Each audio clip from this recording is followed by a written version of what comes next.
আমরা এসছি এখন নগর কাসল।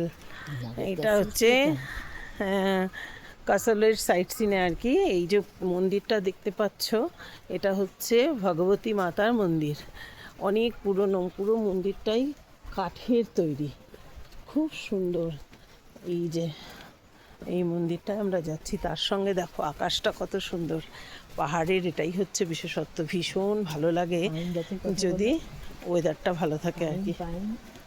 না আর এই যে এত সুন্দর পাইন, দেখো চারপাশটা কি সুন্দর।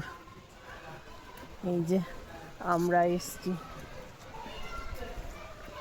এই যে ভগবতী মাতা মন্দির, নগর কাসল। এখানে সবচেয়ে ভালো লাগে যেটা, যে প্রাকৃতিক পরিবেশের সঙ্গে মন্দির সব কিছু মিলিয়ে মিশিয়ে একদম দারুণ, খুব সুন্দর।